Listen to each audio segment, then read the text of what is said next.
Assalamualaikum warahmatullahi wabarakatuh. Nama saya Nandarisi Ahmad Fauzan, NIM 19102040092. Saya dari kelompok 8. Perkenalkan, nama saya Ahmad Fauzi dari kelompok 8. Perkenalkan, nama saya Muhammad Syafiq Dargutni, NIM 1910493 dari kelompok 8 Manajemen Keuangan. Assalamualaikum warahmatullahi wabarakatuh. Perkenalkan, nama saya Aldi Farozi, NIM 089. Assalamualaikum warahmatullahi wabarakatuh. Nama saya Nandarisi Ahmad Fauzan. Di sini saya akan menjelaskan peranan manajemen keuangan. Motif dari teori Solomon bahwasanya manajemen keuangan adalah bagaimana menentukan cara yang paling efektif dalam penggunaan dana untuk dijadikan sumber daya ekonomi.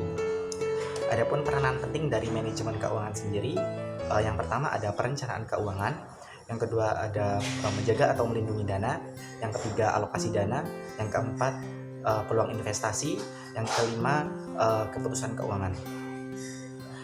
Yang pertama ada perencanaan keuangan. Perencanaan keuangan ini berkaitan dengan kebutuhan keuangan di semua urusan perusahaan. Yang kedua ada menjaga atau melindungi dana. Hal ini dimaksudkan demi mencapai tujuan bisnis. Seorang manajer harus bisa mengontrol dana, karena jika dana terlalu berlebihan saat dipakai dalam suatu proyek, maka hal ini akan mempengaruhi proyek-proyek yang lainnya. Yang ketiga ada alokasi dana. Alokasi dana ini sangat penting dilakukan karena jika alokasi dana tepat, maka akan mengurangi biaya bisnis dan akan meningkatkan estimasi modal. Yang keempat ada peluang investasi. Sudah sangat jelas bahwa dengan investasi ini seorang manajer akan membantu perusahaan dalam menghasilkan keuntungan yang sangat besar. Yang terakhir ada keputusan keuangan. Keputusan keuangan ini merupakan hal yang sangat penting juga. Mengapa? Karena keputusan keuangan ini akan berkaitan dengan semua operasi bisnis yang akan dijalankan. Selanjutnya, di sini saya akan menjelaskan fungsi daripada manajemen keuangan. Fungsi daripada manajemen keuangan itu kebagi menjadi 5. Yang pertama ada planning, kedua budgeting, ketiga controlling, yang keempat auditing, yang kelima reporting. Yang pertama itu planning. Planning adalah perencanaan dimulai dari kas dan laba rugi perusahaan. Yang kedua, budgeting. Budgeting meliputi perencanaan dan pengalokasian anggaran biaya agar efektif dan efisien. Yang ketiga, controlling. Dalam manajemen keuangan, pengawasan juga perlu dilakukan demi evaluasi dan perbaikan. Yang keempat, auditing. Auditing adalah pengumpulan dan pengevaluasian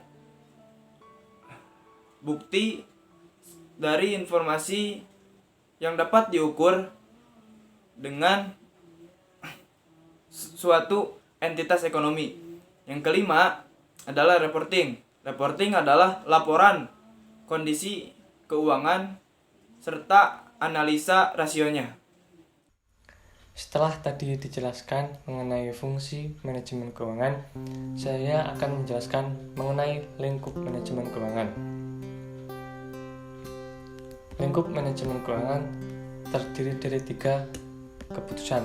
Yang pertama yaitu keputusan investasi atau investment decision, yaitu keputusan yang mencangkup investasi aset tetap atau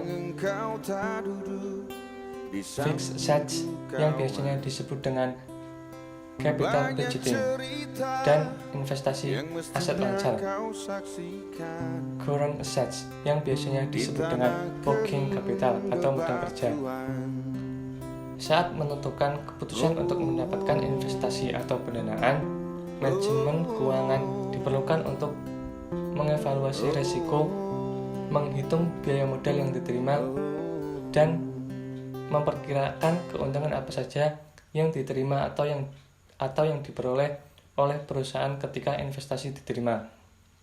Kemudian keputusan finansial atau financial decision. Keputusan yang berkaitan dengan peningkatan keuangan dari berbagai sumber, tergantung pada keputusan mengenai jenis sumber pendanaannya, periode pembayaran, biaya, dan imbal hasil. Kemudian yang terakhir adalah keputusan dividen atau dividend decision, yaitu seorang manajer keuangan harus bisa mengambil keputusan yang berkaitan dengan distribusi laba bersih. Laba bersih tersebut biasanya terbagi menjadi 2 bagian, yaitu dividen untuk pemegang saham atau dividen for shareholders, dan laba yang ditahan atau retained profits. Manajemen keuangan membuat peraturan tentang pembagian dividen perusahaan ini. Ini dilakukan agar pembagian dividen sama rata dan tidak merugikan perusahaan. Manajemen keuangan adalah pihak yang menentukan berapa jumlah besar persentase keuntungan yang bisa dibagikan sebagai dividen. Di sini saya akan memaparkan tentang tujuan manajemen keuangan. Yang pertama, manajemen keuangan memiliki tujuan untuk memaksimalkan keuntungan dengan keputusan yang tepat. Lalu yang kedua, menjaga arus kas agar sesuai guna membayar semua kewajiban dan beban perusahaan. Yang ketiga, mempersiapkan struktur modal yang bisa didapat dari internal maupun eksternal. Yang keempat, pemanfaatan uang yang tepat dan optimal agar efisiensi terus terjaga. Yang kelima, memaksimalkan kekayaan agar dividen kepada pemegang saham dan laba ditahan bisa terus optimal. Yang terakhir, efisiensi agar distribusi keuangan tepat dalam semua aspek di dalam perusahaan. Terima kasih.